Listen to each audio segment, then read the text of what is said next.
안녕하세요. 수능물리학의 캡틴 장동호입니다. 2022 7월 학력평가 물리학1의 해설 강의를 시작하도록 하겠습니다. 자, 1번 문제부터 시작해 보도록 할게요. 1번 문제는 여러 가지 운동이 나와 있습니다. 원운동이 나와 있고요. 수평 방향으로 물체를 던진 그 물체의 운동이 나와 있고, 빗면을 따라 올라가면서 속력이 일정하게 감소하는 물체 운동이 나와 있습니다. 보기에서 옳은 것을 골라라 라고 하는 문제예요. 우리 기억부터 한번 볼까요? 기억. A는 등속도 운동을 한다. A는 원운동이잖아요. 원운동. 속력은 일정할 수 있지만 방향이 변해요. 방향이 변하기 때문에 등속도 운동은 아니다. 기억은 틀린 설명. 두 번째, 니은. B는 운동 방향과 속력이 모두 변하는 운동을 한다. 그러한 가속도 운동을 하는 거 맞죠? 운동 방향도 변하고요. 빠르기도 변합니다. 점점 빨라져요. 그래서 나에 대한 설명은 맞는 설명. 디귿. C에 작용하는 R자임은 0이다. C는 빗면을 따라 올라가고 있는데 속력이 작아지는 운동이에요. 만약에 R자임이 0이면 속도가 일정해야 되지. 그래서 다에 대한 설명은 틀린 설명입니다. 정답은 니은 2번이 되겠고요. 자, 2번 문제는 기준선 P에 정지하고 있는 자동차 A, B가 있습니다. 지금 동시에 출발했고요. 각각 등가속도 운동을 해서 기준선 Q를 동시에 통과하고 있는, 동시에 통과한다는 말은 나와 있지 않아요. 걸린 시간은 B가 A의 2배다 라고 하는 설명이 나와 있네요. 각각 등가속도 운동을 해서 같은 거리를 운동한 거죠. 그때 이 문제는 2번 문제를 풀면서 아마 처음에 풀리지 않아서 애를 먹었던 친구들이 있었을 거야. 어떤 부분을 놓쳤을 가능성이 크냐면 A가 P에서 Q까지 가는 동안이다 라고 하는 조건이 붙었거든. 그 조건을 놓친 친구들은 이 문제에서 한참 시간이 걸렸겠죠. 자, 일단 우리가 이런 문제, 등가속도 운동을 하고 있는 물체 운동에 대해서 문제를 풀이할 할 때는 VT 그래프, 속도 시간 그래프를 그리면서 해결했잖아요. 한번 그려봅시다. 보세요. VT 그래프를 그립니다. 첫 번째, A와 B가 각각 등가속도 운동을 하는데요. 걸린 시간이 B가 A의 2배예요. 각각 등가속도 운동을 하는 거죠. 자, A. 요만큼, T라는 시간 동안에 도착했다. Q에 도착했다라고 한번 생각을 해봐요. 자, 그러면 요건 A, B를 한번 그려봅시다. 속도가 일정하게 증가하는 등가속도 운동을 했을 텐데 시간은 2배야. 그러니까 여기 ET 이렇게 되겠죠. 그 다음에 이동거리가 똑같으니까 VT 그래프를 그린다라고 하면 면적이 똑같아야 돼. 그것을 만족하려면 여기 중간, 여기 이러한 형태로 등가속도 운동을 했을 것이다 라고 생각해 볼 수 있습니다. 그래야 면적이 똑같죠. 이게 바로 B예요. 만약에 여기를 V라고 하면 A는 EV라는 속도로 기준선 Q를 통과하는 것이죠. 그래야 면적이 똑같습니다. 문제에서는 뭘 제시하고 있냐면 A가 기준선 Q를 통과하는 바로 그 순간, 운동하는 동안 그때까지 물리량이 A가 B의 4배인 것. 그것이 어떤 거니? 그걸 찾는 문제예요. 그러니까 여러분들은 이 문제를 풀 때 어디까지를 제한해서 풀어야 되냐면 A가 기준선 Q를 통과하는 여기까지요. 여기까지를 딱 잘라서 생각을 했어야 되는 거야. 처음부터 끝까지를 생각하려고 하면 이 문제를 아마 헤맸을 거야. 자, 그러면 하나씩 봅시다. 기억. 평균 속력. A부터 볼까? 우리 B가 Q를 통과할 때 속력을 V, A는 그럼 2V가 되겠죠? 자, 그렇게 이야기를 했는데 A가 기준선 Q를 통과할 때 속력을 2V라고 놓았단 말이에요. 그러면 처음 값과 나중 값의 중간값 A의 평균 속력은 V가 됩니다. 맞죠? 자, 그 다음에 거기까지니까 0부터 T까지를 생각하는 거야. 그때 T일 때 B의 속력은 얼마가 되는 거예요? 처음 값과 나중 값의 중간값, 이때는 2분의 V죠. 이건 평균 속력이 아니야. T인 순간에 B의 속력이에요. 그러면 여기부터 여기까지의 평균 속력은 그 중간값이야. 0부터 2분의 V의 중간값. 그 얼마예요? 4분의 V죠? 그래서 B는 평균 속력이 4분의 V가 돼. 즉 A가 B의 4배가 맞습니다. 기억은 맞는 설명이야. 두 번째, 가속도의 크기. 가속도는 이렇게 VT 그래프를 그렸다라고 하면 기울기를 통해서 구할 수 있잖아요. A는 T분의 EV. 이렇게 써볼까? A의 가속도는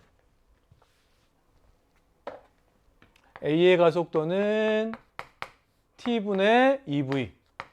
이렇게 되고, B의 가속도는 T분의, 이때 속도가 얼마라고요? 2분의 V야. 2분의 V. 그러면 이것은 2T분의 V가 되니까 몇 배요? 4배가 맞습니다. 그러니까 니은도 맞아요. 디귿. 이동거리. 0부터 T까지 이동거리. A는 여기부터 여기까지 이동한 거예요. 이 면적만큼 이동했고, B는 요 삼각형 면적만큼 이동한 거지. 맞지? 시간은 똑같은데 이 면적 어떻게 구해요? 평균 속력과 시간 곱하면 되잖아. 그런데 평균 속력이 A가 4배야. 시간은 똑같고요. 그럼 이동거리도 A가 B의 4배가 맞습니다. 기억, 니은, 디귿 다 맞아요. 정답은 5번이 되는 거죠. 2번 문제부터 여러분들을 생각을 하게 만들었어요. 그래서 시간에 쫓길 수 있는, 처음부터 이런 문제가 나왔으니까. 그치? 자, 그런 문항이었습니다. 자, 3번 문제 갑시다. 3번 문제도 시간이 조금은 지체됐을 만한 그런 문항인데요. A, B가 실에 연결되어서 운동하는 그런 상황에서 실이 끊어집니다. 끊어지는 거예요. 일단 처음에 손으로 잡고 있는 거예요. A를 가만히 놔왔더니 A, B가 속도가 증가하는 등가속도 운동을 합니다. Q점을 지나가는 순간, A가 Q점을 지나갈 때요, 실이 끊어져요. 끊어진 이후의 상황을 한번 생각해 보는데, 문제에서 제시한 것들이 있습니다. 뭐냐면, 일단 질량에 대한 것은 A의 질량을 MA, B의 질량은 MB 라고 놓았고요. 문제에서 묻고 있는 게 MB분의 MA가 얼마겠는가, 이걸 묻고 있는 거야. 자, 그 다음에 또 하나의 정보가 뭐가 제시가 됐습니까? 바로 A가 P에서 Q까지 갈 때 그때까지 걸리는 시간이 3초 걸린다 라고 하는 정보가 제시가 됐어요. 일단 A, B가 한 물체처럼 움직이잖아요. 처음엔 정지하고 있다가 등가속도 운동을 합니다. 그러면 실이 끊어지기 전까지 VT 그래프를 한번 그려보면 A, B는 속도가 일정하게 증가하는 운동을 했을 거야. 몇 초 동안? 3초 동안. 맞죠? 몇 미터 이동했어요? 6미터 이동합니다. 그러니까 이 그래프의 면적이 6이라는 거야. 그 순간 실이 끊어지는 거죠. 맞아요? 그러면 이 면적이 6이 되려면 여기 실이 끊어지는 순간에 두 물체의 빠르기, 속력은 4m/s가 되겠다라고 하는 것 확인할 수 있겠죠. 자, 그러면 우리 연기교재에서 많이 연습했던 거 여기서도 한번 해볼게요. 빗면에 놓인 A에 작용하는 이쪽 방향의 중력 성분 있죠. 그걸 스몰 f 이렇게 한번 놔보고요. B에게 작용하는 힘 아래 방향으로 MBG라고 하는 중력이 있습니다. 그런데 중력과 속도가 10이다 라고 했으니까 10MB 이렇게 놓읍시다. 그 다음에 A, B를 한 물체처럼 생각하면서 운동 방정식을 한번 놓아보는 거예요. 자, 여기에서 B의 중력에서 이 F를 빼는 것이 R자임이 되는 거지. 그러면 봐, 10MB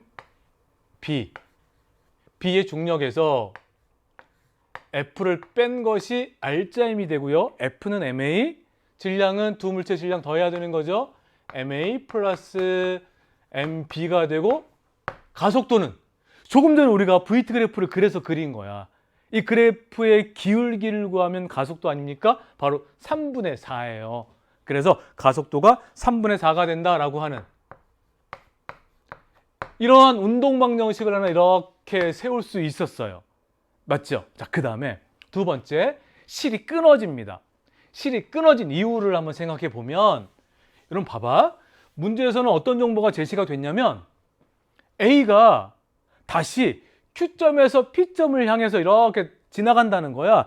그때 Q에서 P까지 6m를 이동하는데 걸린 시간이 1초다라고 하는 정보가 제시가 됐는데, 이 문제를 해석할 때 Q점을 통과할 때 실이 끊어지면 여기에서 바로 A의 운동 방향이 변해서 이렇게 밑으로 내려가는 것이 아니다라고 하는 것. 맞죠? 여기를 통과할 때 속도가 얼마였어요? 조금 전에 우리가 VT 그래프 그렸을 때 4m/s였단 말이야. 그 속도가 일정하게 느려지겠지. 일정하게 느려지다가 멈춘 다음에 그 다음에 다시 이제 빗면의 요 아래 방향으로 점점 속도가 빨라지는 등가속도 운동을 할 거 아니에요. 그쵸? 그 다음 여기요. Q점을 통과할 때는 어때? 같은 높이인 지점을 통과할 때는 요 아래 방향으로 4m/s로 이렇게 Q점을 통과할 거 아니야. 그래서 그 이후에 6m 지점까지 이동하는데 1초가 걸렸다라고 하는 거야. 요 부분을 여러분들이 놓쳤을 가능성이 매우 높습니다. 그리고 맨 앞 페이지 3번 문제부터 이런 문제가 나오다 보니까 더 당황했을 가능성도 있고요. 우리 A에 대한 VT 그래프를 한번 그려봅시다. 실이 끊어진 이유입니다. 보세요. VT 그래프. 실이 바로 끊어지는 그 순간 이 위쪽 방향을 플러스라고 하면요. 4m/s였어. 속도가 일정하게 감소하겠지. 빗면에서는 등가속도 운동을 하니까 일정하게 감소하다가 멈출 거 아니야. 그치? 그 다음 어떻게 해야 돼요? 운동 방향이 바뀌는 거지. 바뀌어요. 가속도는 당연히 동일한 빗면이니까 가속도는 똑같죠. 이렇게 됩니다. 맞죠? 자, 몇 초 후에 멈췄는지는 몰라. 중요하지 않아. 왜냐하면 봐봐요. 다시 Q점을 통과할 때는 그때 속도의 크기가 4m/s였어. 바로 여기야. 여기. 이때 속도가 운동 방향의 반대니까 -4 이렇게 표현을 한번 해보자고요. 그 이유로 생각하는 거야. 그러니까 문제에서 주어진 정보는 이 이유야. 그 이후에 1초 동안 6m를 통과한다라고 하는 거야. 1초 동안 6m. 여기가 1초라는 거예요. 1초 동안 이 면적만큼 물체가 움직이는데, 운동하는데 이 면적이 얼마다? 6이다 라고 하는 것입니다. 이거예요, 이거. 그러면 이 면적 어떻게 구하죠? 평균 속력을 가지고 구하잖아. 1 곱하기 평균 속력, 중간 속력은 바로 6이 되네, 6. 여기가 부호 빼고 이야기할 때 4면 여기 중간 속력이 6이에요. 그러면 이때는 속력이 얼마가 돼요? -8이 되는 거지? 이런 거야. 1초 동안 속도가 4m/s만큼 빨라지는 거야. 이 아래쪽으로요. 그러니까 가속도의 크기는 얼마가 돼요? 여기에서는 가속도의 크기가 4m/s 제곱이 된다라고 하는 것. 그치? 그때는 A가 받는 알짜임은 요 F밖에 없는 거죠. 그럼 이거에 대한 운동방향 전식을 하나 세울 수 있잖아. 봐봐요. 두 번째 운동방향 전식 한번 세워봅시다. F는 이 힘을 받아서는 운동방향으로 가속도 방향 똑같으니까요. 가속도의 크기 MA 하면 4MA 이렇게 되죠. MA. 그쵸? 요 가속도의 방향과 힘의 방향은 똑같고요. 이렇게 됩니다. 조금 전에 주어졌던 Q부터 P까지 6m 이동하는데 걸리는 시간이 1초다라고 하는 것을 그래프로 표현해 보고 여기에서 기울기를 통해서 가속도의 크기를 구해낸 것이에요. 됐어요? 자, 그러면 F의 크기를 구했으니까 여기다 집어넣는 거지. 1에다가. 맞지? 그러면 이제 문제에서 묻고 있는 MA와 MB의 관계를 구할 수 있지 않을까? 봐요. 1번식은 이제 어떻게 되냐면 10MB 마이너스 4MA는 MA 플러스 MB 3분의 4 이렇게 됩니다. 이 식만 이제 풀어내면 돼요. 그치? MA, MB 이렇게 풀어내게 되면 결국 MA는 MB의 몇 배예요? 8분의 13배.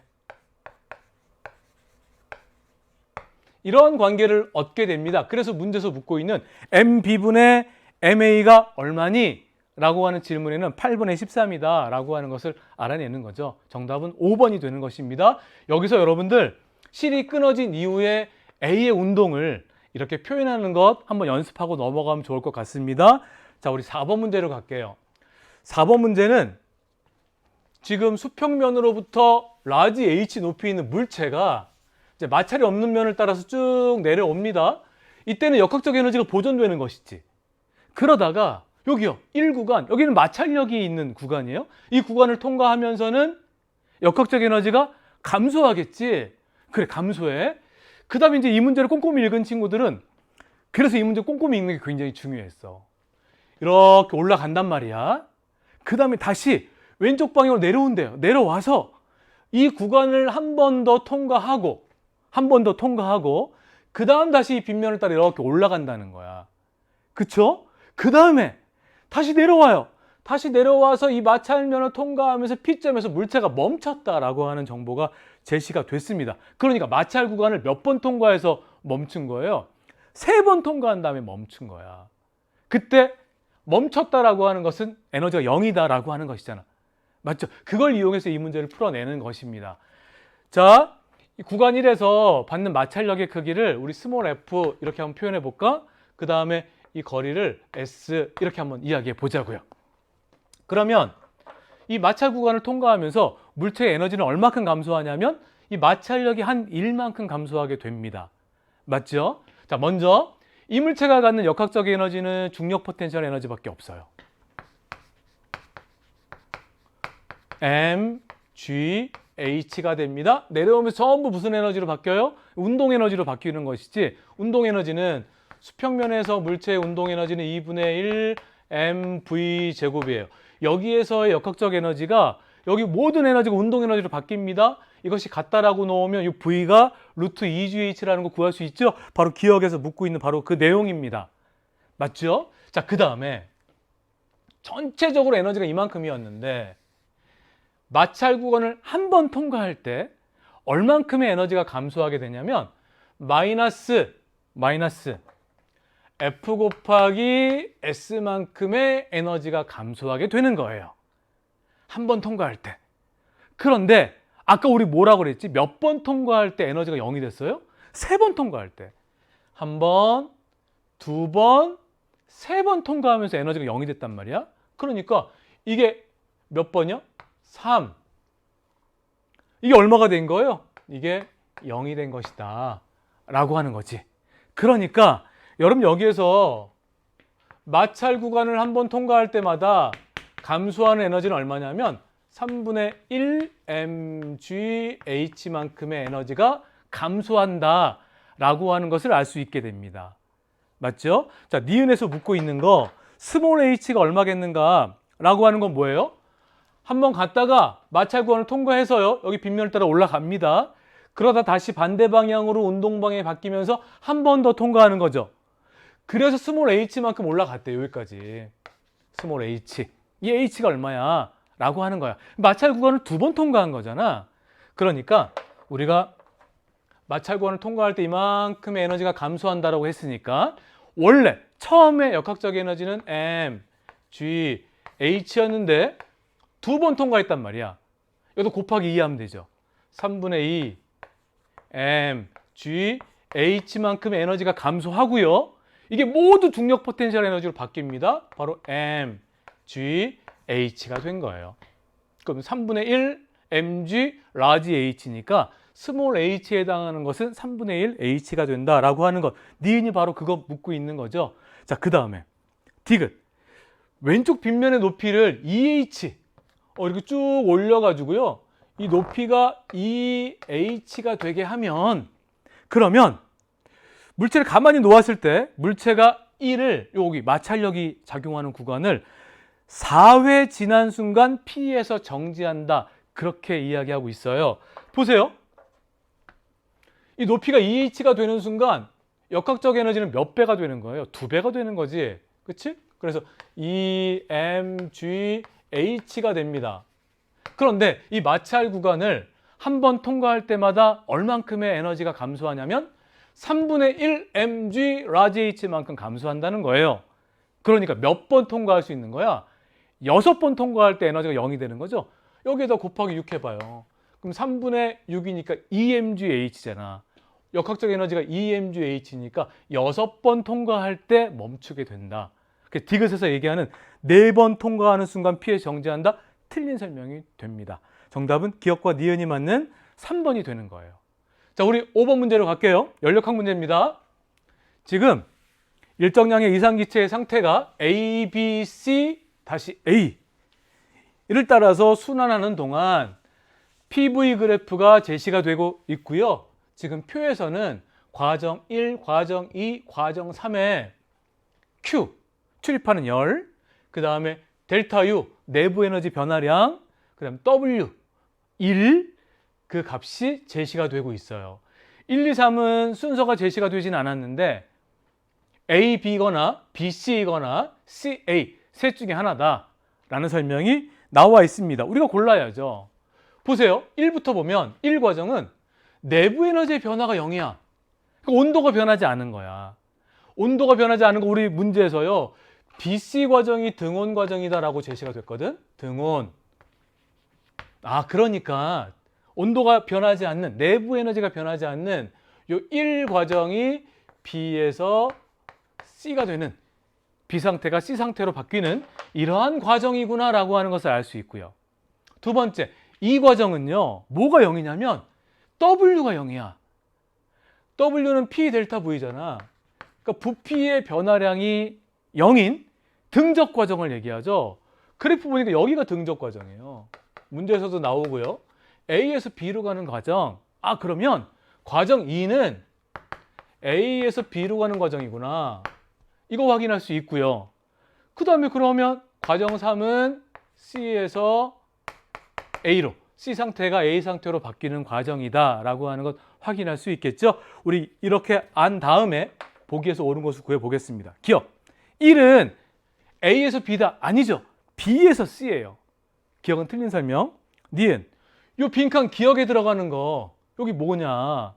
우리 두 번째 과정을 연력학 1법칙으로 한번 표현해 보면 Q는 델타 U 플러스 W예요. 그런데 여기서 W가 0인 거지. 이게 0이야. 그러면 Q의 값과 내부 에너지 변화량의 크기는 똑같아야 돼. 표를 보니까 내부 에너지 변화량의 3분의 2예요. 그럼 Q의 값도 3분의 2가 되는 거지. 3분의 2가 된다라고 하는 것. 이만큼의 열을 흡수하게 된 것이죠. 니은은 맞는 설명이고요. 디귿, 기체가 한번 순환하는 동안 한 일이 얼마냐. 여러분, 기체가 한번 순환하는 동안 흡수한 열이 있을 거고요. 방출한 열이 있을 거야. 그 차이만큼을 일하는 거야. 그러니까 이 표를 보면서 흡수한 열은 얼만큼인지 방출한 열은 얼만큼인지를 각각 구해보면 됩니다. 여기 보면 Q의 값이 플러스면 열을 흡수한 거예요. 플러스니까 열 흡수한 거죠. 여기 방출했네요. 그러니까 흡수한 열 Q는 요거 두 개 더한 거 3분의 4 이만큼 흡수했고요. 방출한 것은 여기 요 마이너스 5는 열을 방출했다라고 친절하게 알려주고 있으니까 9분의 5 이만큼 방출한 거야. 그럼 얼마큼 일을 했냐? 결국은 이 차이만큼을 일했다라고 하는 거죠. 그래서 W는 흡수한 거 3분의 4, 2에서 9분의 5, 2를 빼준 것만큼. 그러면 여러분 이거 9로 통분하게 되면 12. 그래서요 9분의 7 이만큼 일을 했다. 디귿이 바로 그거 이야기하고 있는 것이잖아요. 맞는 설명이 됩니다. 그래서 정답은 니은과 디귿이 맞는 4번이에요. 자, 그 어느 때보다 1페이지 문제의 난도가 굉장히 높았던 그런 시험이었습니다. 자, 2페이지로 넘어갈까요? 2페이지 6번 문제는 ABC는 충격량과 관계된 예를 나타낸 것이다 라고 하면서 우리가 생활 속에서 볼 수 있는 세 가지 상황이 제시가 됐습니다. 첫 번째, 번지점프에서 낙하하는 사람을 매단 줄이 쫙 늘어나고 있는 상황. 두 번째, 충돌로 인한 피해 감소용 타이어. 타이어가 매달려 있잖아요. 어디와 부딪힐 때 충돌로 인한 피해를 감소하기 위해서 멈출 때까지 시간을 길게 해주는 거지. 세 번째, 빨대 안에서 속력이 증가하는 구슬. 이런 세 가지 상황입니다. 보기에서 옳은 것을 한번 구해 볼게요. 기억, A에서 늘어나는 줄은 사람이 힘을 받는 시간을 길게 해준다. 그렇잖아. 그치? 여러분 보세요. 결국 운동량의 변화량은 정해져 있어. 멈추게 되어 있단 말이야. 이것은 운동량의 변화량과 충격량의 관계는 이런 관계가 있잖아. 그쵸? 그러니까 이 값은 일정한 상태에서 시간을 길게 해주는 거야. 멈출 때까지 걸리는 시간을 줄이 쭉 늘어나면서 그때 사람이 받게 되는 힘을 감소시키는 거지. 그런데 기억에서는 힘을 받는 시간을 길게 해준다. 제가 조금 전에 이야기했던 그 과정을 설명하고 있는 거죠. 그래서 맞아요. 자, 니은 B에서 타이어도 마찬가지인데 타이어는 충돌할 때 배가 받는 평균 힘의 크기를 크게 해준다. 아닙니다. 여러분 이 배가요 여기 부딪혀가지고 결국은 멈춰. 운동량의 변화량의 크기는 정해져 있어. 그런데 타이어를 매달면서 멈출 때까지의 시간을 길게 해주는 거지. 이 시간이 길어짐에 따라서 결국 배가 받게 된 힘이 작아지는 건데 지금 니은에서는 평균 힘의 크기를 크게 해준다라고 했으니까 틀린 설명이죠. 디귿 C에서 구슬의 속력이 증가하면 운동량은 MV잖아. V가 증가하면 운동량이 커지는 거 맞아요. 그 디귿은 맞는 설명이 되겠습니다. 기억과 디귿이 맞는 정답은 3번이고요. 자, 7번 문제는 PN 접합 다이오드가 이렇게 회로에 연결되어 있는 장면입니다. 그 스위치를 A에 연결하냐, B에 연결하냐에 따라서 전류계가 이렇게 연결되어 있는 회로에 전류가 흐르기도 하고 흐르지 않기도 하고 그런 상황인데요. 지금 나에서는 A에 흐르는 전류를 시간에 따라서 나타내주고 있어요. 지금 문제에서는 0부터 2t까지는 여기부터 여기까지는 스위치가 어디에 연결되어 있냐면 A에 연결되어 있대. A. 그때는 여기에 전류가 흘렀다는 거야. 이렇게 흘렀잖아, 전류가. 그죠? 그 이후에 여기에는 그럼 B에 연결됐다는 거지. 그때는 전류가 흐르지 않았어요. 그러면 0부터 2t까지는 순방향 전압이 연결되어 있었구나. 그걸 바탕으로 우리 기억이 어떤 반도체인지 확인할 수 있죠. A에 연결됐는데요. 여기가 플러스 극이고 여기가 마이너스 극이야. 플러스 극과 연결되어 있는 기억이 바로 P형 반도체가 되고 여기가 N형 반도체지. 이게 순방향 전압이에요. 그래서 전류가 흐르는 거고. 맞죠? 여기는 역방향 전압이 연결되어 있는 거야. 그러니까 B에는 전류가 흐르지 않는 거야. 맞습니까? 그러다가 스위치를 B에 연결하는 순간 마이너스 극과 P형 반도체가 연결되면 여기는 역방향 전압이 연결되는 거죠. 전류가 흐르지 않아요. 하지만 여기는 순방향 전압이 연결되니까 B에 전류가 흐르겠지. 그치? 그런 상황을 가지고 이 문제에서 요구하는 답을 한번 구해 보겠습니다. 기억은 여기요. N형 반도체다. 아닙니다. P형 반도체야. 기억 틀리고. 니은 T가 3T일 때 보세요. 여기가 3T입니다. 3T일 땐 전류가 흐르지 않아. 그러니까 스위치를 어디다 연결한 거야? B에다 연결한 거야. 그랬더니 A의 PN 접합면에서 양공과 전자가 결합한다. 아닙니다. 여기는 전류가 흐르지 못해요. 그러니까 접합면을 기준으로 양공과 전자는 접합면에서 멀어지게 됩니다. 그 둘이 결합하는 건 어디에서요? 여기에서 결합하는 거야. B에 전류가 흐르니까 니은 틀리고. 디귿 시간이 5t일 때 여기죠. 스위치가 어디 연결된 거야? A에 연결되었을 때 그때 B에는 역방향 전압이 걸린다. 이거잖아. 여기 순방향 전압이 걸리게 되면 여기는 역방향 전압이 걸리면서 전류가 흐르지 않아요. 전자와 양공은 접합면에서 멀어지게 됩니다. 디귿은 맞는 설명. 정답은 디귿만 맞는 2번이 되겠습니다. 자, 8번 문제. 조금 어려웠죠? 한번 봅시다. 지금 그림이 나와 있지 않은 상태에서 텍스트로 길게 제시가 돼 있어요. 그러니까 이런 것들을 좀 어려워하는 경향이 있어. 그러면 여러분들 시험지 빈칸에 그림을 한번 그려보는 거야. 문제에서 주어진 것들을 꼼꼼하게 읽어가면서 한번 그려볼게요, 우리도. 지금 A, B가 동일 직선상에서 일정한 속력으로 운동하고 있는데 서로 반대 방향으로 진행하는 거야. 그러니까 충돌 전 상황을 한번 그려봅시다. A, B 서로 반대 방향으로 지금 문제에서 물어보는 게 VA 대 VB죠? 이때 속력이 VA고요. 이게 VB야. VA 대 VB가 몇 대 몇이니? 이거 물어보고 있는 문제예요. 자, 그 다음에 문제 주어진 것들 또 하나씩 적용해 봅시다. 질량은 A가 B의 2배래요. 그러니까 B의 질량은 M이라고 놓아 봅시다. 그럼 A의 질량은 2배니까 2M이 되는 거야. 맞지? 자, 충돌을 해요. 충돌하면 충돌 전과 충돌 후에 운동량의 합이 일정하게 보존된다는 것은 꼭 써먹어야 된다라고 하는 것을 잊어버리면 안 돼. 맞지? 자, 그 다음에 이 문제의 키포인트는 이 그래프를 해석할 수 있냐 여부예요. 지금 1초인 순간 A와 B가 충돌했거든? 그러니까 처음에 지금 6m 떨어져 있었던 거야. 그런데 1초인 순간 둘이 빵 부딪힌 거야. 그러면 A가 움직인 거리와 B가 움직인 거리를 더하면 6m가 되는 거지. 여러분 보세요. VA라고 하는 건 1초 동안에 몇 미터가 아니? 그게 VA잖아? VB는 B가 1초 동안 몇 미터가 아니? 이거잖아요. 맞지? 결국은 VA와 VB를 더한 것이 6이다 라고 하는 거야. 맞죠? 그래야 결국 A가 1초 동안 이동한 거리와 B가 1초 동안 이동한 거리를 더했을 때 6m가 됩니다. 여기다가 1 곱하면 A가 이동한 거리죠. 여기다 1 곱하면 B가 이동한 거리예요. 두 개 더한 게 6m가 되니까 둘이 빵 부딪힌 거 아니에요? 식 하나 나왔지.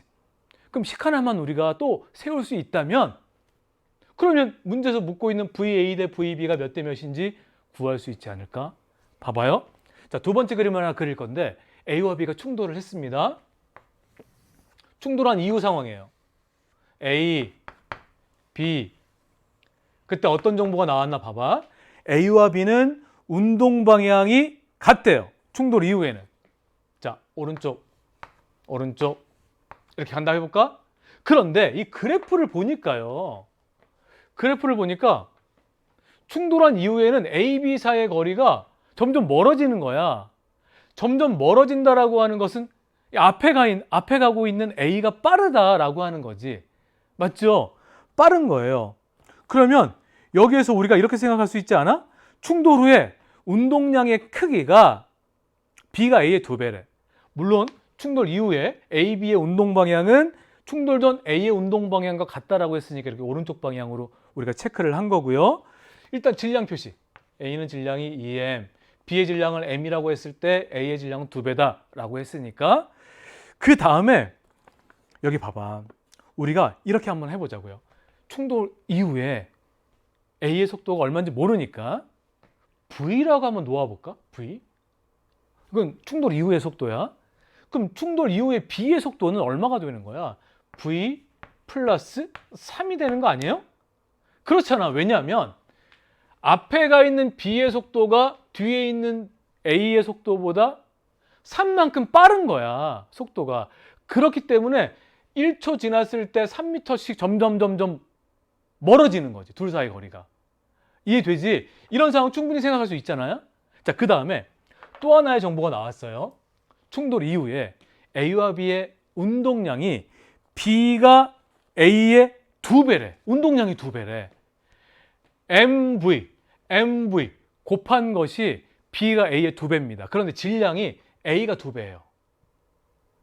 그러려면 속도는 V 플러스 3이 V에 비해서 몇 배? 4배다. 그것에 만족해야 MV 한 것이 B가 2배가 될 수 있는 거지. 맞지? 봐봐. 이런 식. 요 V에 비해서 V 플러스 3이 몇 배? 4배 더 커야 돼. 그래야 운동량이 2배가 될 수 있습니다. 그럼 여기다 4, 4배. 이렇게 되는 거죠? V 넘어가면 결국은 3V는 3. 우리가 조금 전에 충돌한 이후에 A의 속도를 V라고 했을 때 그 V가 얼마가 되냐면 1m/s가 되는 거예요. 1m/s. 이렇게 구하는 거예요.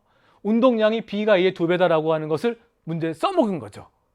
자, 그러면 여기에다가 이제는 우리가 구한 속도값을 넣어서 생각해 봐요. 충돌한 이후에 A는 1m/s. 충돌한 이후에 B는 이거보다 3m/s 빠르니까 4m/s. 이렇게 되는 거 아닙니까? 맞죠? 자, 그 다음에요. 보세요.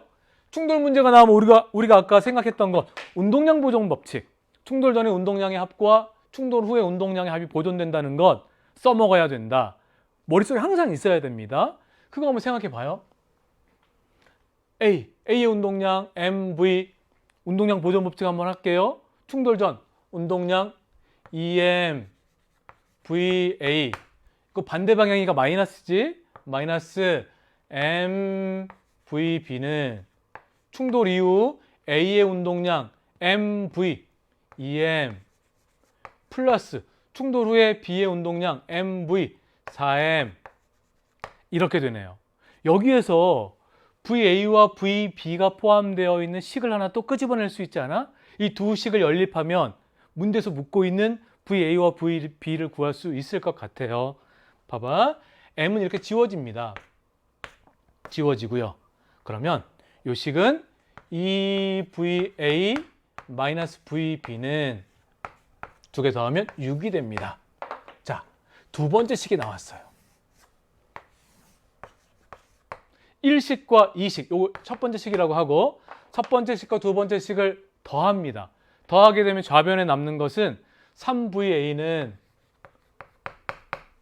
우변에 남는 것은 두 개 더하면 12. 결국 VA는 4m/s. VB는 2m/s. 그쵸? 몇 대면? 2대 1. 이렇게 구하는 거예요. 그래서 정답은 4번이 됩니다. 이렇게 AB 사이의 거리가 그래프 형태로 제시가 됐을 때 이 그래프를 어떻게 읽어내냐, 최근에 많이 출제가 되고 있는 유형이니까 여러분들 연습 다시 한번 하고 넘어가시기를 당부합니다. 자, 9번 문제 가볼게요.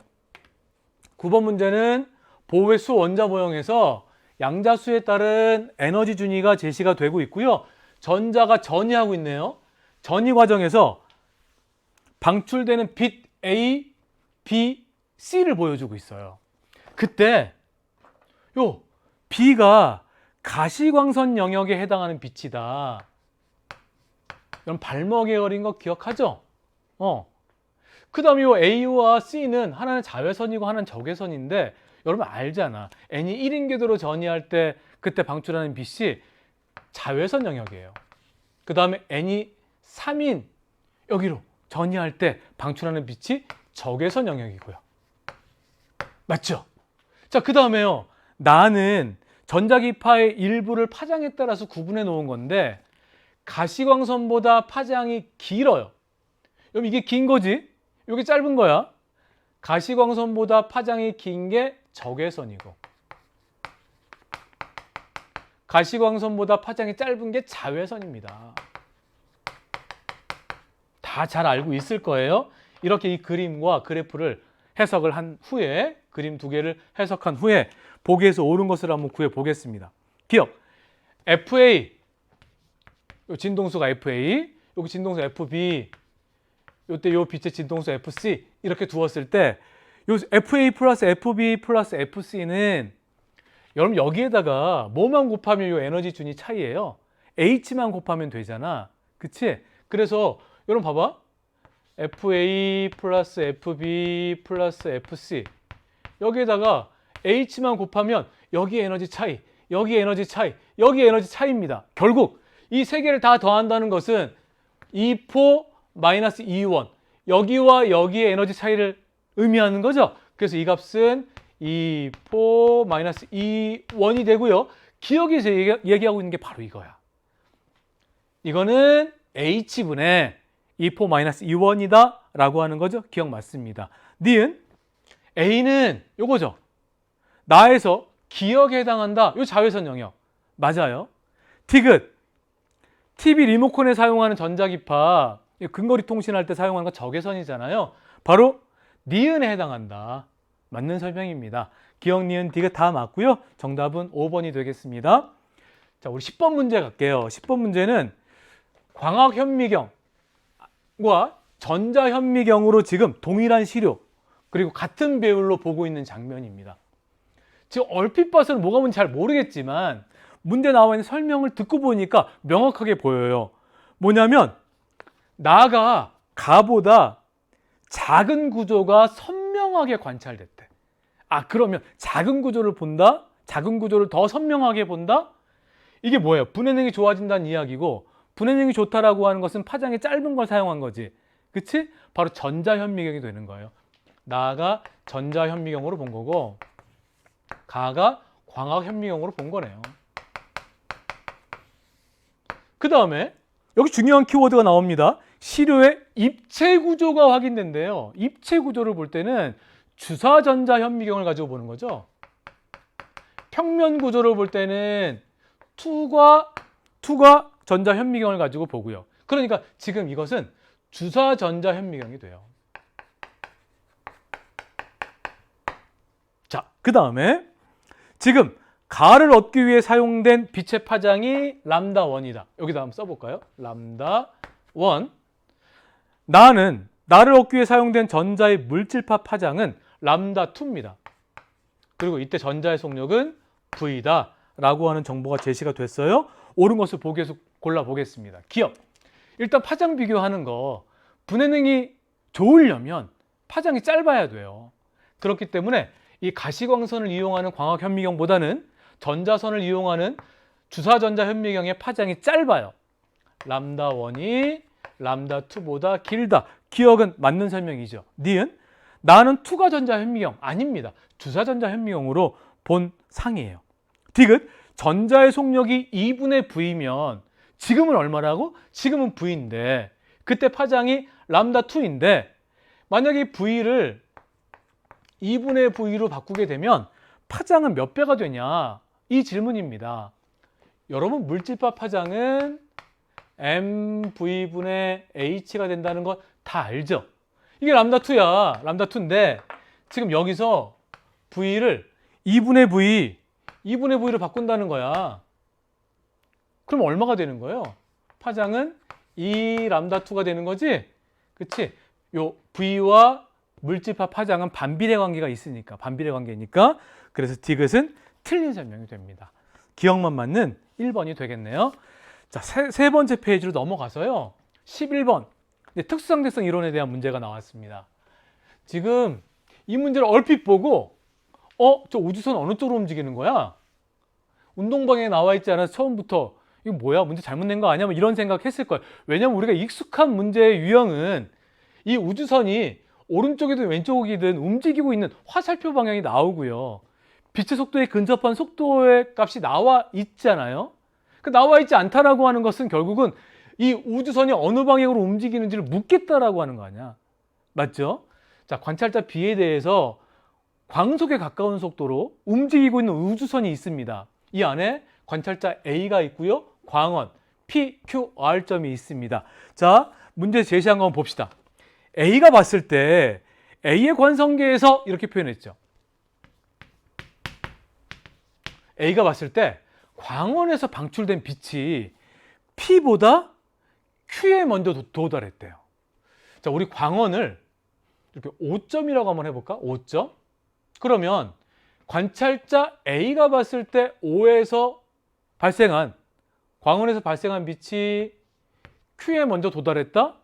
그 말은 요 길이가 여기까지, P까지의 거리보다 짧다는 이야기죠. 그치? 그래서 A가 봤을 때는 OP, 여기 거리보다 여기 거리가 더 길다는 이야기겠네. 그지? Q까지의 거리가 더 짧은 거야. 그러니까 Q에 먼저 도착하지. 이렇게 관찰이 되는 거예요. 맞습니까? 자, 그런데 B의 관성계에서 이제 B가 봅니다. B가 봤을 때는 아니야. 무슨 말이야. 광원에서 발생한 빛은 Q에 먼저 도달하는 게 아니라 P에 먼저 도달하거든. 이렇게 얘기를 하는 거죠. 지금 광원부터 Q까지의 거리, 광원부터 P까지의 거리가 A가 봤을 때 우리가 이런 관계가 있다는 것을 알아냈는데 P에 먼저 도달한다는 이야기는 이 우주선이 플러스 X방향으로 움직이고 있구나. 그 이야기죠. 그렇잖아. 관찰자 B가 봤을 때는. 그래서 광원에서 발생한 빛이 P에 도달할 때까지 P점도 플러스 X방향으로 진행하니까 P의 위치가 여기까지 오는 거야. P 프라임. Q의 위치도 여기 오른쪽으로 가는 거죠. Q 프라임. 그러니까 P에 먼저 도달하게 되는 거지. 누가 봤을 때? B가 봤을 때. 그래서 이걸 통해서 우주선은 플러스 X 방향으로 운동하고 있구나. 기억이 맞는 설명이 되는 거예요. 자, 그 다음 지금 보세요. 이제 A가 봤을 때 A의 관성계에서 광원에서 발생한 빛이 이제 R점을 향해 진행합니다. 여기까지 가는데 걸린 시간이 얼마냐면 T0래요. T0. 그러면 관찰자 B의 관성계에서는 어때? 그러면 우주선이 플러스 X 방향으로 빛의 속도에 근접하게 움직이니까 광원에서 발생한 빛이 R점에 도달할 때까지 R점은 이동할 거잖아. 플러스 X 방향. 여기까지 이동할 거란 말이에요. R 프라임이라고 할까? 그러면 빛은 이 방향으로 진행을 해야 되니까 이 거리는 여기보다 길잖아요. 그러니까 이때 걸리는 시간을 T라고 하면 관찰자 B가 측정한 시간 T는 T0보다는 크다라고 하는 것. 그쵸? 이게 바로 뭐예요? 디귿에 해당하는 거야. 맞는 설명이 되죠.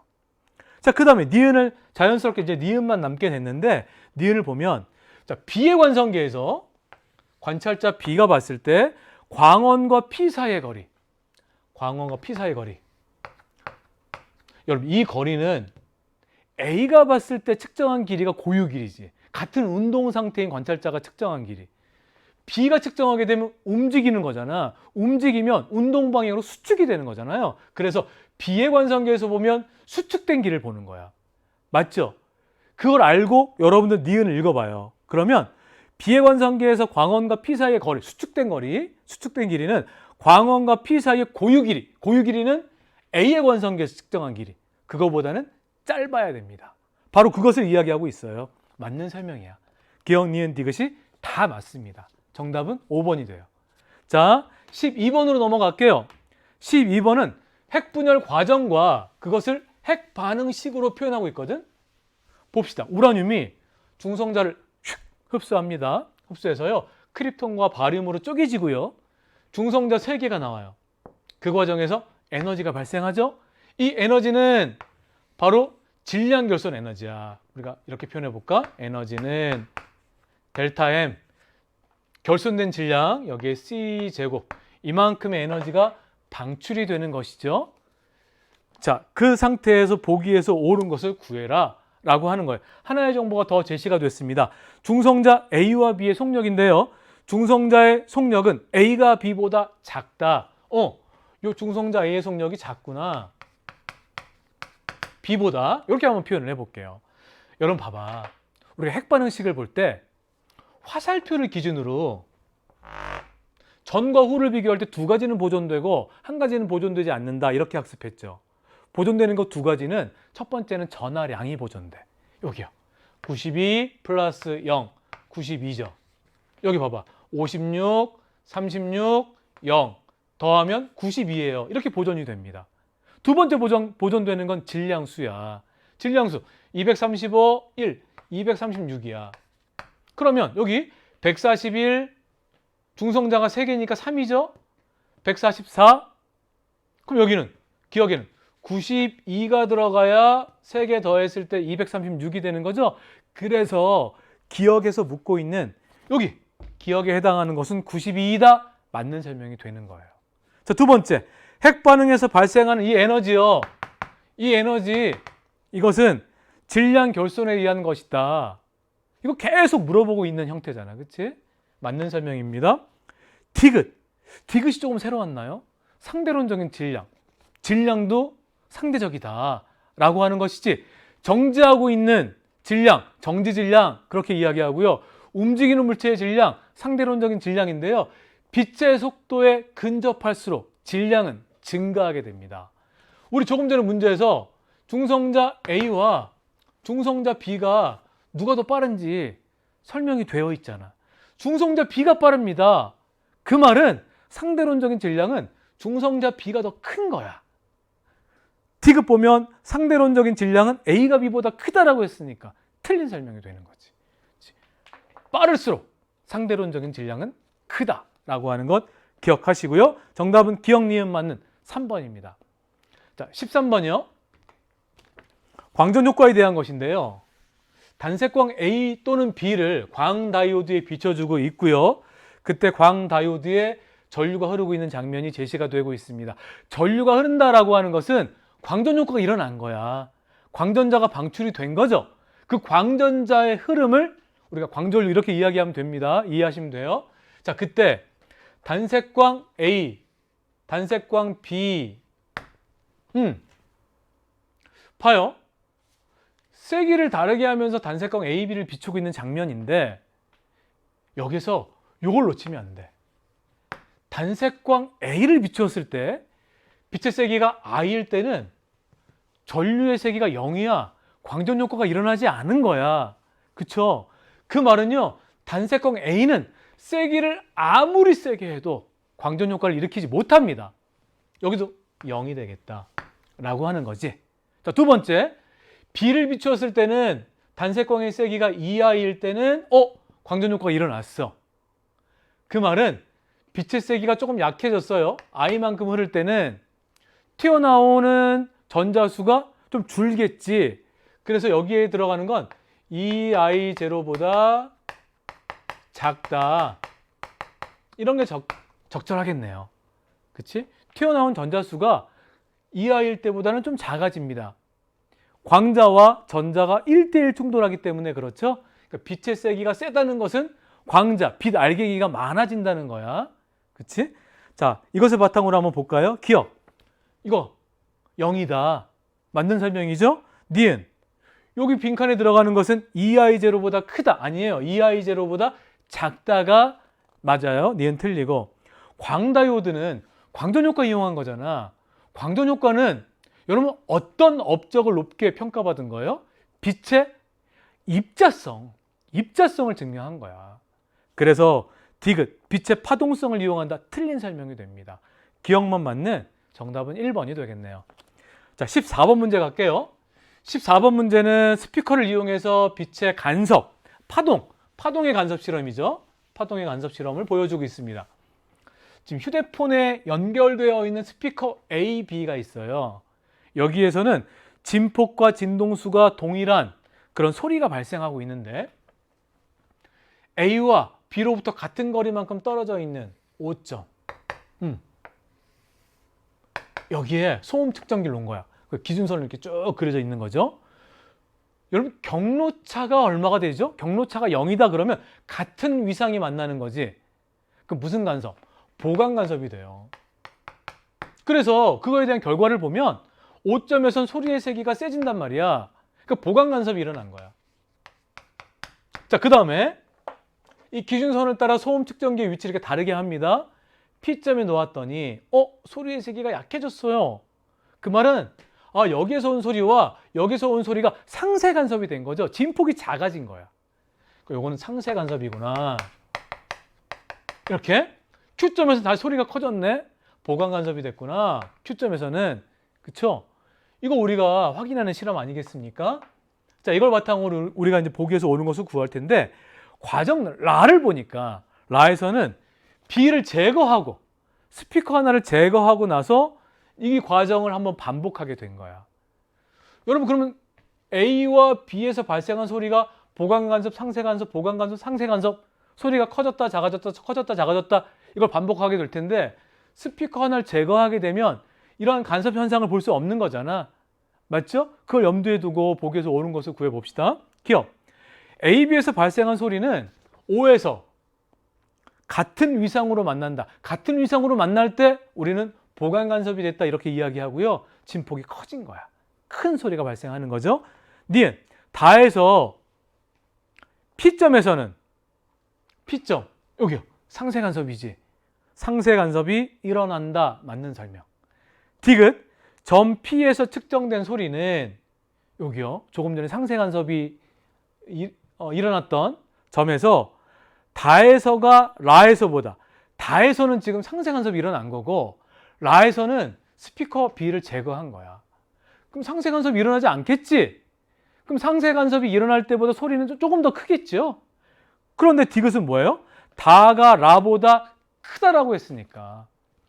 다에서는 상쇄간섭이 일어나서 진폭이 가장 작았는데 소리의 세기가 가장 약했단 말이에요. 그렇죠?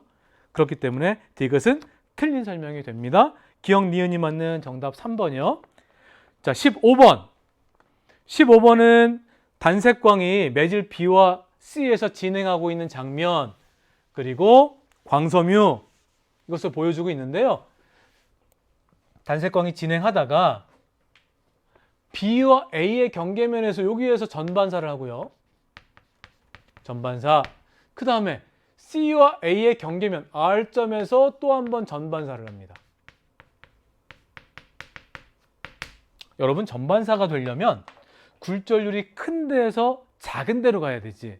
그럼 여기에다가 우리 B와 A의 굴절률 관계 표시할 수 있지 않을까? B의 굴절률이 B의 굴절률이 A의 굴절률보다는 커야 돼. 그래야 전반사가 될 수 있어. 그 다음에 C에서 A로 갈 때 전반사가 됐다라고 하는 것은 C의 굴절률은 A의 굴절률보다 커야 돼. 그래야 전반사가 되지. 맞습니까? 그 다음에 B와 C의 경계면에서 보세요.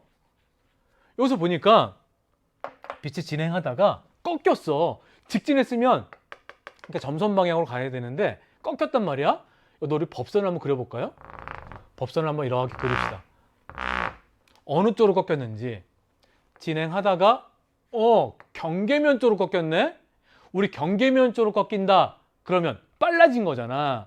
그치? 여러분들의 그 암기 이해를 돕기 위해서 빨라지면 경계면 쪽으로 꺾인다 이렇게 이야기했고, 느려지면 법선 쪽으로 꺾인다 이렇게 우리가 학습했던 거 기억나십니까? 그러니까 B에서 C로 갈 때는 빨라진 거예요. 빨라졌다는 건 굴절률이 B가 C보다 큰 거죠. 이것도 한번 써볼까? 굴절률은 B가 C보다 크다. 이렇게. 그러면 지금 전반사 되고 경계면 쪽으로 꺾이는 거, 이것을 통해서 우리가 A, B, C의 굴절률 관계를 알 수 있겠다라고 하는 것입니다. 누가 제일 커? B가 제일 크네. B가 굴절률이 제일 크고 그 다음이 누구예요? 여기 C가 A보다 크다라고 했으니까 C, A 이렇게 되는구나 라고 하는 거죠. 그 다음에 이걸 가지고 이렇게 광섬유를 만들 때 코어와 클레딩의 경계면에서 전반사가 돼야 되니까 코어의 굴절률이 클레딩보다 커야 됩니다. 맞죠? 자, 그럼 보기에서 옳은 것을 한번 구해볼까요? 기억, 단색광의 파장을 비교했어요. 일단 여러분 굴절률을 이렇게 비교하면 항상 굴절률 비교하면서 바로 밑에다가 그 매질에서의 속도 비교도 우리가 했잖아요. 굴절률이 크다라고 하는 것은 빛이 이 매질에서 이 세 매질에서 제일 느린 거야. 그치? 여기에서의 빛의 속력은 가장 느리다. 여기서 더 빠르고 C에서 빠르고 A에서 가장 빠르다. 이 얘기고요. 그 다음에 빛의 속도는 파장과 진동수의 곱인데 굴절 과정에서 그리고 반사하는 과정에서 진동수는 변하지 않거든. 그러니까 속도가 이렇게 달라진다는 이야기는 파장이 달라진다는 이야기고요.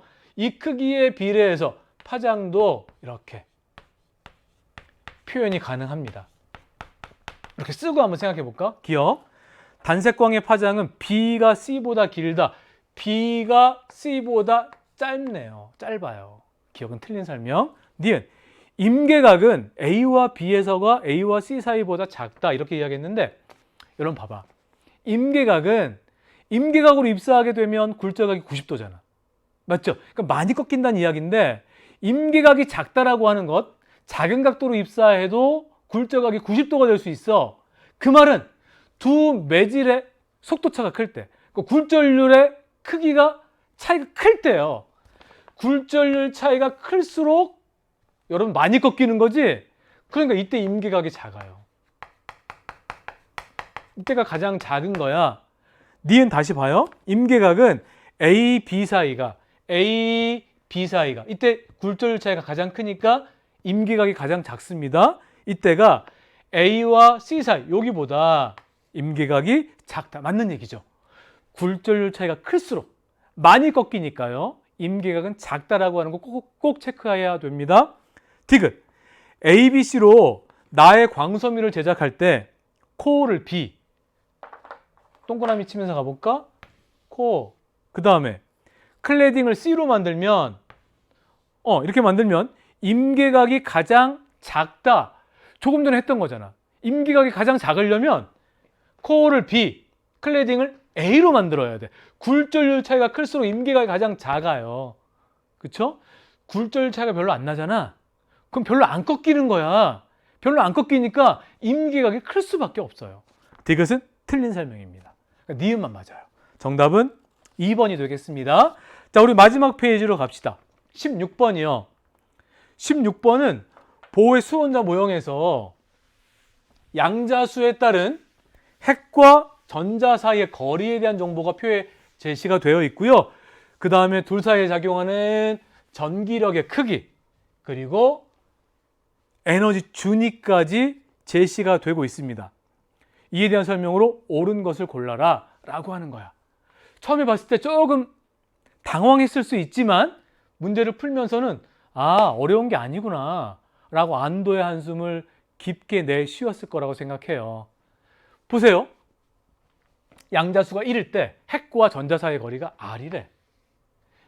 양자수가 2일 때 핵과 전자 사이의 거리가 4R이야. 몇 배요? 4배죠. 그때 전기력의 크기가 몇 배겠는가? 우리 전기력이라고 하는 것은 쿨롱 법칙에 따라서 거리 제곱에 반비례하고 전하량 곱에 비례합니다. Q1, Q2. 그런데 전자와 핵 사이, 이건 일정한 거야.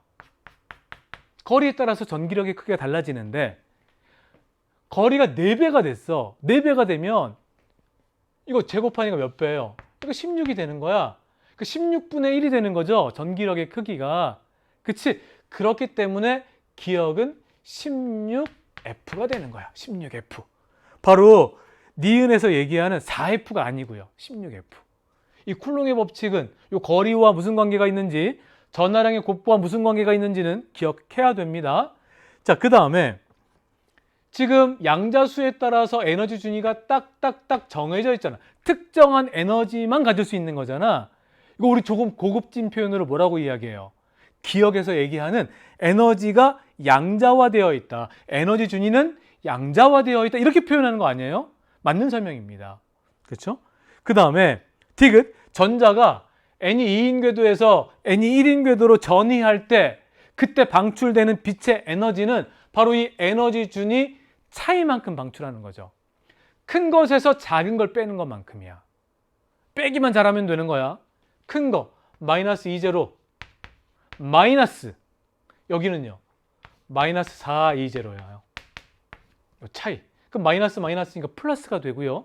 이 값은 3, 2, 제로가 된다. 디귿에서 얘기하는 건 어때요? 5, 2, 제로다라고 했으니까 틀린 설명이죠. 3, 2, 제로입니다. 정답은 기억만 맞는 1번이 되겠습니다. 어때요? 처음에는 핵? 전자 사이 거리? 이래서 조금 마음이 부담스러웠을 텐데 풀어보니까 결국은 쿨롱의 법칙만 알면 되고 전자 전이 과정에서 얼만큼의 에너지 방출하는 건지 우리 충분히 학습했잖아요. 자, 17번. 이 문제는 이제 우리가 경우의 수를 따지면서 접근을 해야 되는 비교적 난이도가 높은 문항에 속하겠습니다. 이런 유형의 문제가 최근에 많이 출제가 되고 있다는 것도 여러분 잘 기억해야 됩니다.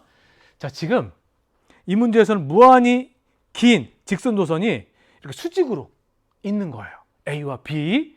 그 다음에 Y축상에 놓여 있고요. A점, B점, C점이 제시가 되어 있습니다. 그때 A와 B가 각각 주변에 자기장을 만들 텐데 문제에서는 두 가지 조건이 제시가 됐어요. A점과 B점에서의 자기장을 비교하는데 자기장의 세기, A와 B에 의해서 만들어지는 자기장의 세기는 A점이 B점보다 크고 라고 하는 거. 첫 번째 정보. A점에서의 자기장 이렇게 표현해 볼까? BA. 요게 B점에서의 자기장 이렇게 표현해 볼까? 이거보다 크다 라고 하는 정보가 제시가 됐고요. 두 번째는 방향. 자기장의 방향은 같다. 요 두 가지 정보가 제시가 된 거야. 그리고 보기에서 옳은 것을 구해라 라고 하는 상황입니다. 더 이상의 정보가 주어지지 않았음에 또 당황했을 수 있겠지만 이런 연습을 해야 되죠. 여러 가지 경우가 다 가능할 수 있으니까 하나씩 적용하면서 이 문제의 조건을 만족하고 있는지를 우리가 생각해 봐야 되는 거예요. A와 B에 흐르는 전류 방향을 다르게 하면서 한번 생각해 보는 거죠. 여러 가지 경우가 가능하니까 연습을 해야 돼, 충분히. 봐봐. 첫 번째. A에도 이렇게 들어가는 방향의 전류가 흐르고 B에도 이렇게 들어가는 방향의 전류가 흐른다라고 한번 생각해 보자고. 둘 다 들어가는 방향의 전류가 흐르는 거야. 그때 A와 B에 의해서 만들어지는 자기장을 한번 화살표로 그려볼게요. 일단 전류 A에 의해서 이렇게 도선 A에서 자기장을 그려보면 A점에는 이렇게 플러스 X방향으로 만들어요. BA라고 한번 써볼까요? BA. 그 다음에 손을 이렇게 감싸면 B점에는 마이너스 X방향으로 만들죠. 이 크기는 어때? 같지? 떨어진 거리가 D만큼 떨어져 있으니까. 그 다음에 이제 B에 의한 자기장도 한번 그려보자고요. B에 의한 자기장을 그려보면 손으로 감쌉니다. 마찬가지로 전류가 들어가는 방향이다 라고 우리가 생각했으니까 A점에는 이렇게 오른쪽 플러스 X방향으로 B에 의한 자기장. 그 다음에 B점은 이렇게 손 감싸니까 플러스 X방향이네. 이렇게 만들 수 있죠. 봐봐요. A와 B에 의한 자기장을 A점과 B점이 그렸더니 이 조건을 만족하나 봐봐. 일단 자기장의 크기는 A가 B보다 커야 돼. 요 두 개는 같은 방향이니까 더하게 되면 요 두 개의 차이보다는 클 수 있어. 좋아. 이 조건 만족할 수 있네. 두 번째, 방향 같아야 돼. 방향 같으려면 여기는 플러스 X방향이니까 여기가 플러스 X방향이 되려면 B에 의한 자기장이 A에 의한 자기장보다 커야 돼. 그럼 플러스 X방향이야. 맞죠? 그런데 B로부터는 ED만큼 떨어져 있고 A로부터는 D만큼 떨어져 있어. 이 자기장이 더 크려면 B에 흐르는 전류가 이렇게 표현해 볼까? A에 흐르는 전류보다 크면 이 조건을 만족하네. 맞죠? 둘 다 들어가는 방향의 전류가 흐르고 있을 때 조건이 만족될 수 있다는 것을 확인해야 돼. 이 조건만 만족하면. 자, 두 번째입니다. 이번엔 A에는 들어가는 방향의 전류가 흐르고 있다라고 생각하고 B에는 나오는 방향의 전류가 흐르고 있다라고 한번 생각을 해봅시다. 그때 이 조건을 만족할 수 있는지를 판단하는 거야. A에 의해서는 A점에는 플러스 X방향으로 이렇게, B점에는 마이너스 X방향으로 같은 크기의 자기장이 이렇게 형성되고요.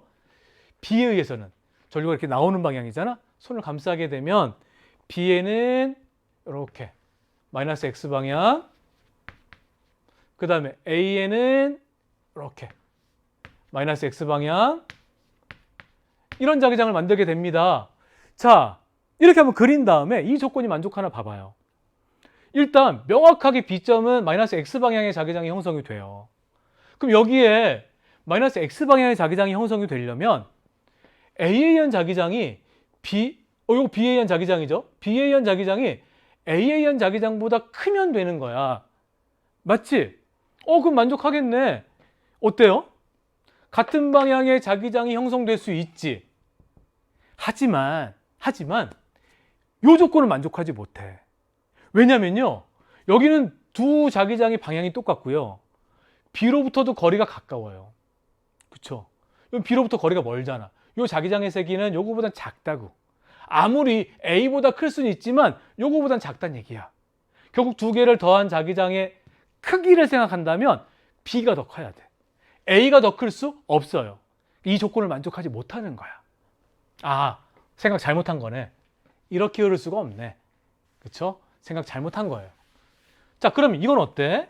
A는 나오는 방향의 전류가 흐르고 있고 B에는 들어가는 방향의 전류가 흐른다라고 하면 이것도 마찬가지다. 조금 전에 했던 경우와 똑같은 경우가 나타나요. 한번 해봅시다. A에 의해서는 A점에는 이쪽으로 BA. B점에는 플러스 X 방향으로 BA에 의해서 이렇게 만들어지고요. B에 의해서는 여기 들어가는 방향이잖아. 손을 감싸지면 A점에는 이렇게 BA한 자기장, B점에도 이렇게 플러스 X 방향으로, 이거보다 좀 크겠죠?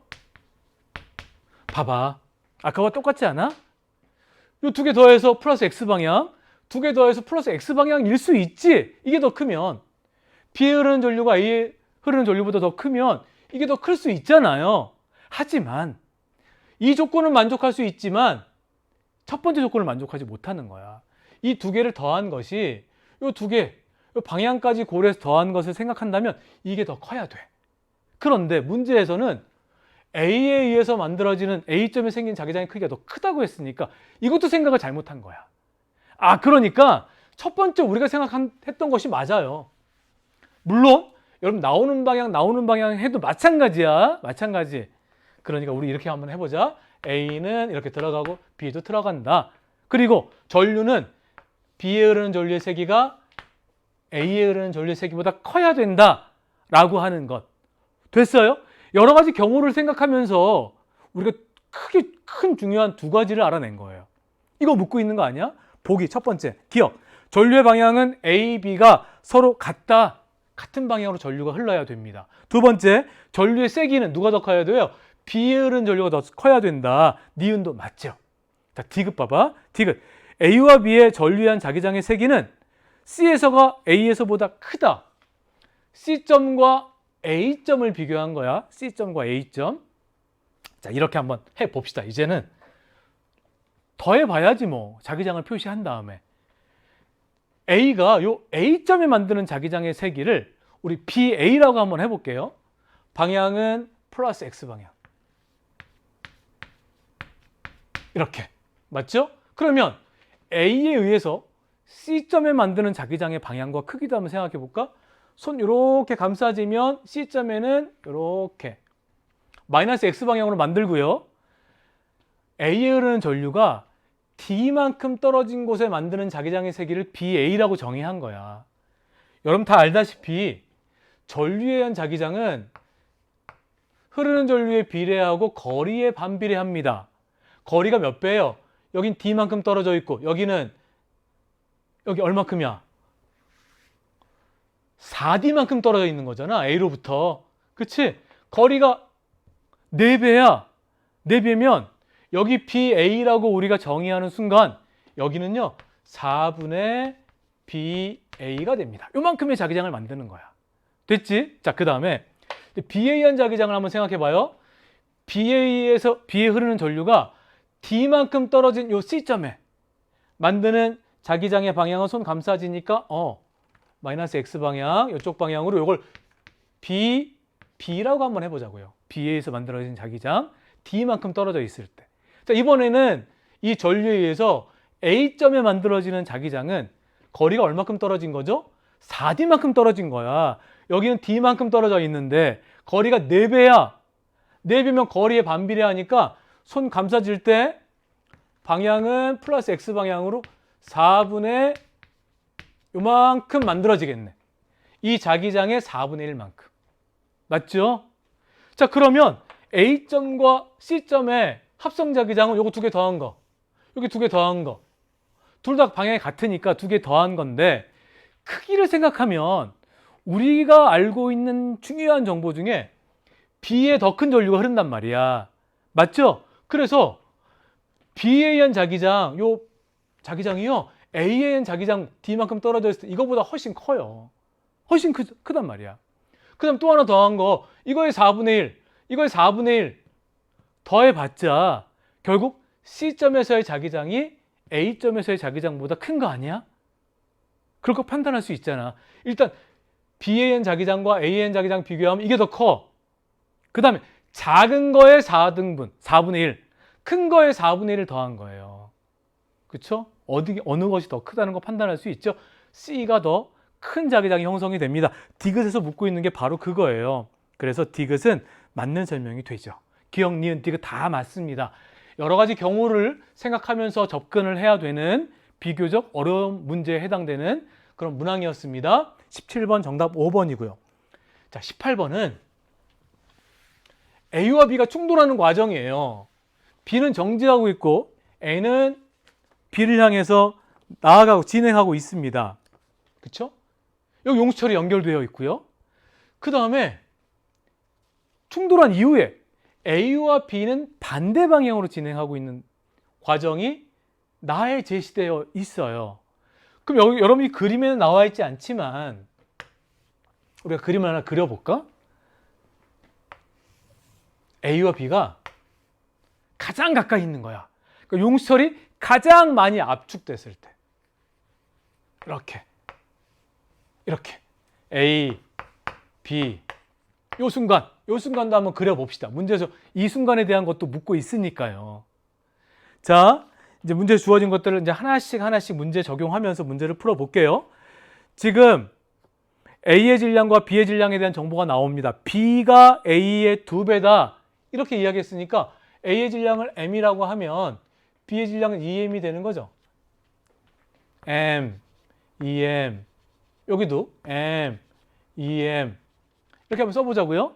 자, 그 다음에 나에서 B의 속력은 가에서 A의 속력의 3분의 2배다. 그런 이야기를 했어요. 3분의 2배. 그러면 비율적인 거니까 여길 V라고 한번 놓아볼게요. 뭐 VA라고 놓아도 됩니다. 여러분 편한 대로 놓아보세요. 충돌전 A의 속력을 V라고 한번 놓아보면 충돌 후 B의 속력은 그거의 3분의 2배다라고 했으니까 3분의 2V 이렇게 되는 거죠. 맞지? 자, 문제에서 주어진 것들을 하나씩 다 이야기해 보는 거예요. 자, 그 다음에 그럼 충돌 문제잖아. 그러면 충돌 전, 충돌 후 운동량의 합이 일정하게 보존된다라고 하는 운동량 보존 법칙 생각할 수 있지. 그것도 써먹어야 되는 거지. 맞지? 한번 생각해 봐.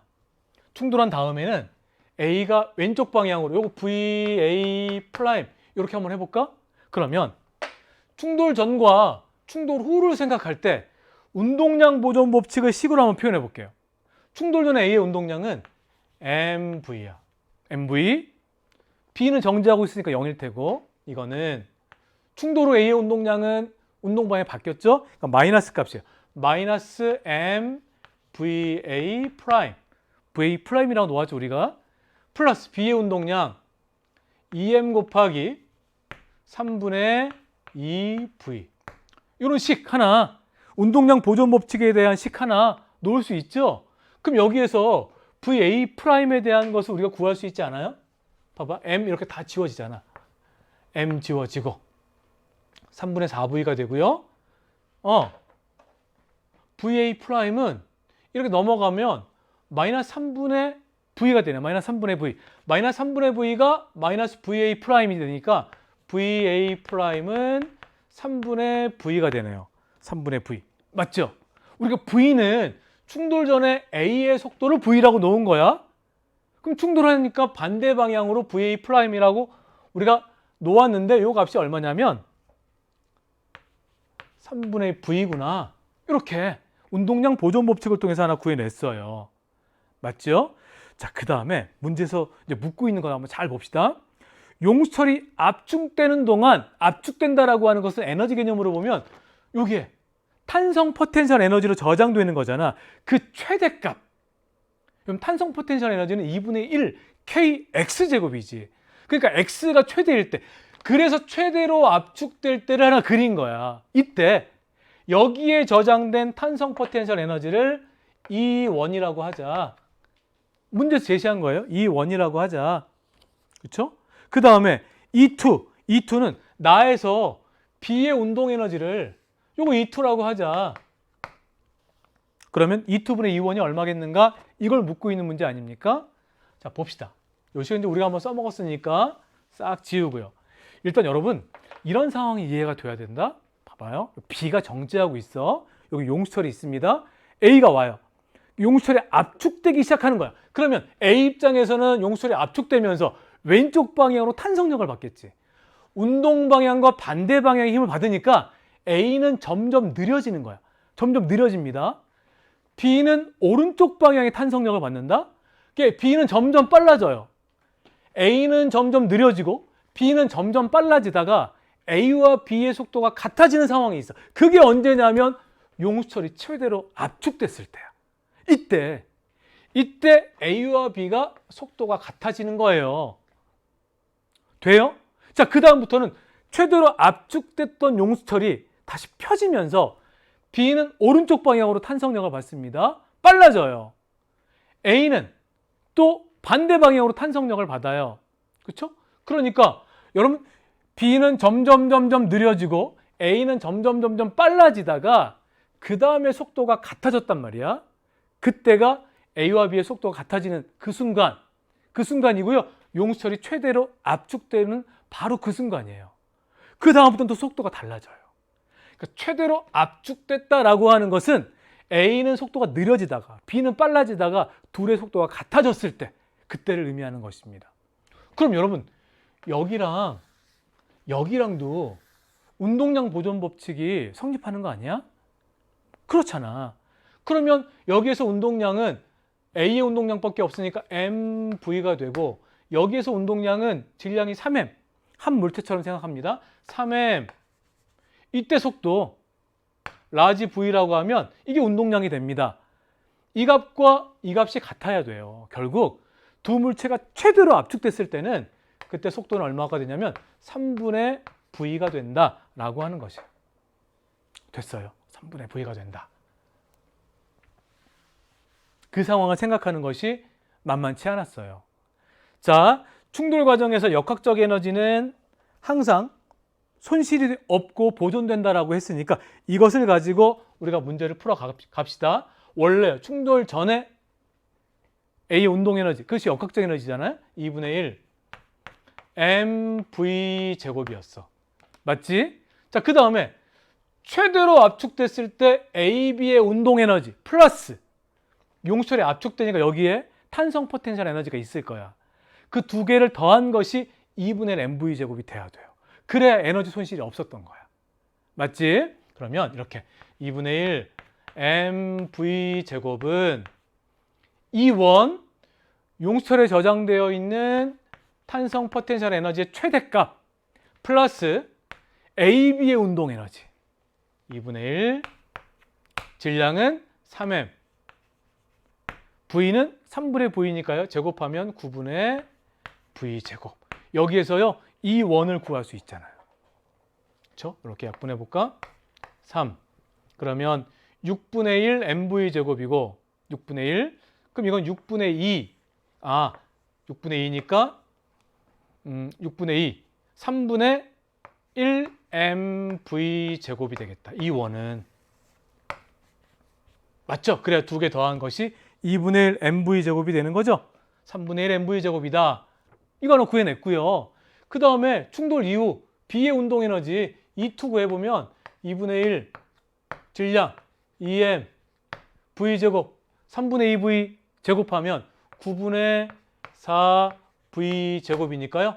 이거 약분하면 결국 9분의 4 mv 제곱이 됩니다. 이것이 뭐예요? E2란 말이야. E2. 그래서 결국 문제에서 묻고 있는 E2분의 E1 E2분의 E1은 9분의 4 mv 제곱분의 3분의 1 mv 제곱이다. 이거 정리해볼까? mv 제곱 이렇게 지워지고요. 3 약분하면 결국 이것은 4분의 3 이렇게 되네요. 4분의 3 정답은 4번이 됩니다.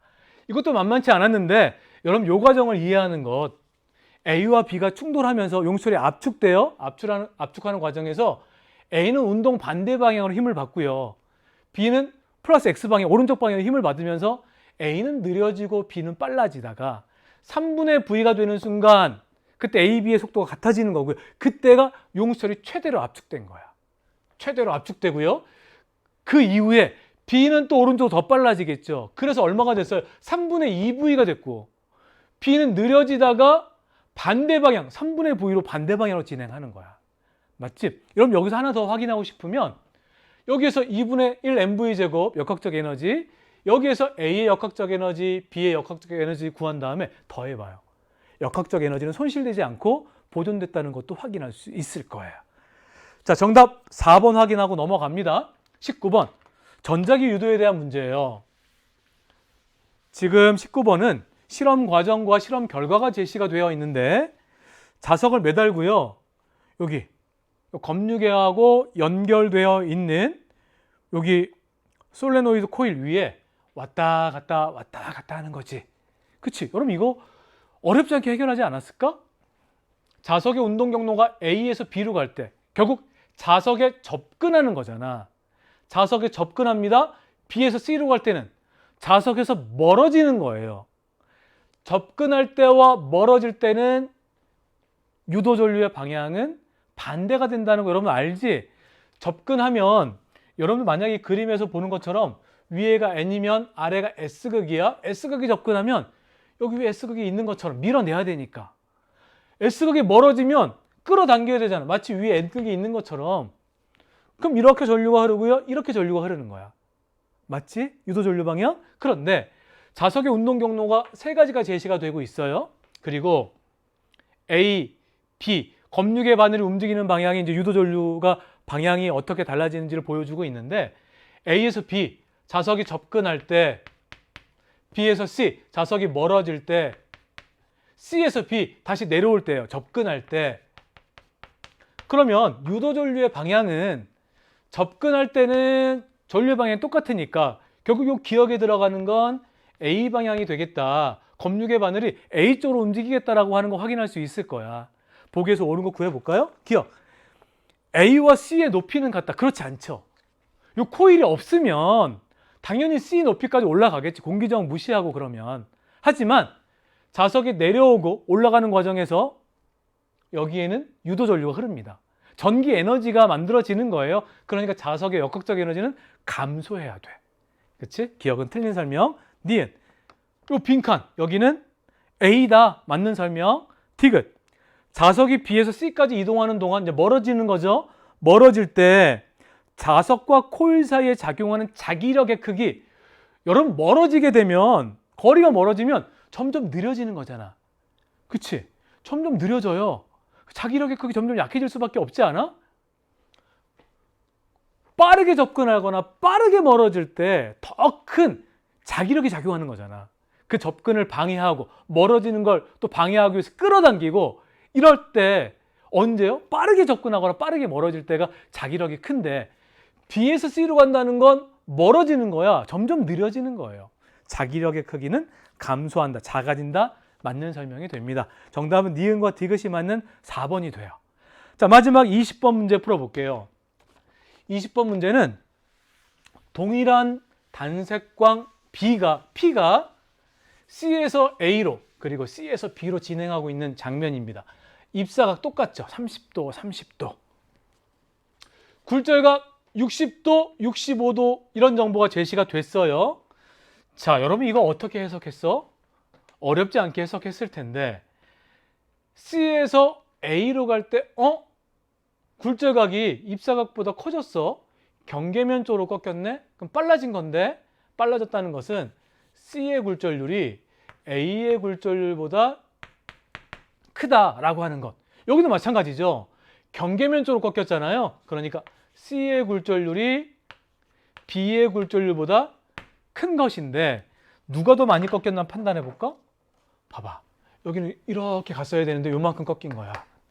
여기 이렇게 진행했어야 되는데 이만큼 꺾인 거예요. 여기가 조금이지만 조금 차이가 나지만 더 꺾인 거잖아. 그쵸? C와 B의 경계면에서 조금 더 꺾였다고. 그 말은 뭘 의미하는 거야? 여러분 많이 꺾였다라고 하는 것은 여기 굴절률 차이가 더 크다. 그거 의미하는 거지. 그럴수록 속도 차가 크니까 많이 꺾이는 거예요. 그러면 C가 제일 크고 여기 차이가 크니까 그 다음이 A고 B가 굴절률이 가장 작구나. 이렇게 세 물질의 굴절률의 크기를 비교할 수 있는 거잖아. 지금 두 번째 상황은 단색광 P가 B에서 A로 진행하는 거야. 굴절률은 A가 B보다 큽니다. 그러면 작은 데서 큰 데로 가는 거죠. 법선 한번 그려볼까요? 작은 데서 큰 데로 가. 굴절률이 큰 데로 가면 느려지는 거잖아. 어느 쪽으로 꺾여요? 느법, 법선 쪽으로 꺾입니다. 이렇게 꺾이는 거예요. 이렇게. 굴절각이 입사각보다 작아지게 되는 거죠. 됐나요? 자, 보기에서 옳은 걸 구해볼까요? 기억. 굴절률은 B가 C보다 크다. B가 C보다 작아요. 기억 틀립니다. 니은. P의 속력은 A에서가 B에서보다 크다. 이렇게 굴절률의 크기 비교를 한다면 그 매질안에서의 빛의 속력까지 비교할 수 있죠. 굴절률이 이런 관계가 있으면 빛의 속력은 B에서가 더 큽니다. A가 B보다 크다. 니은도 틀려요. 디귿. 나에서 P가 A로 굴절할 때 입사각이 굴절각보다 크다. 바로 이거에 대한 묻고 있는 거죠. 디귿 맞습니다. 정답은 디귿만 맞는 2번이 되겠네요. 자, 20번 문제치고는 여러분들의 부담을 확 줄여준 그런 문제, 오랜만에 20번 문제로 이런 문제를 보는데 이렇게 해서 1번부터 20번 문제까지 다 살펴보았습니다. 제가 총평해서 말씀을 드린 것처럼 이번 문제 난이도는 여러분들이 충분히 해결할 수 있을 정도 기분 좋게 여름방학을 맞이했으면 좋았겠다 싶지만 여전히 부족함을 느낄 것이라고 생각합니다. 우리 3학년 처음 들어왔을 때 생각 기억나요? 1, 2학년 때 과탐을 조금 소홀히 했잖아. 그러면서 3학년에 들어가면 과탐 그때부터 열심히 해야 된다라는 마음을 먹었거든. 그런데 막상 1학기를 보내니까 어때요? 여전히 우선순위는 국영수에 비해서 뒤쳐져 있는 게 과학탐구 영역이었단 말이에요. 그러면서 이제 다시 7월 학평이 끝나고 여름방학이 시작되는 거예요. 다시 한번 마음을 새롭게 하고요. 지금이라도 과탐을 잡으셔야 돼요. 그래야지만 여러분들 입시에서 경쟁력이 생긴다는 거 잊지 마시고요.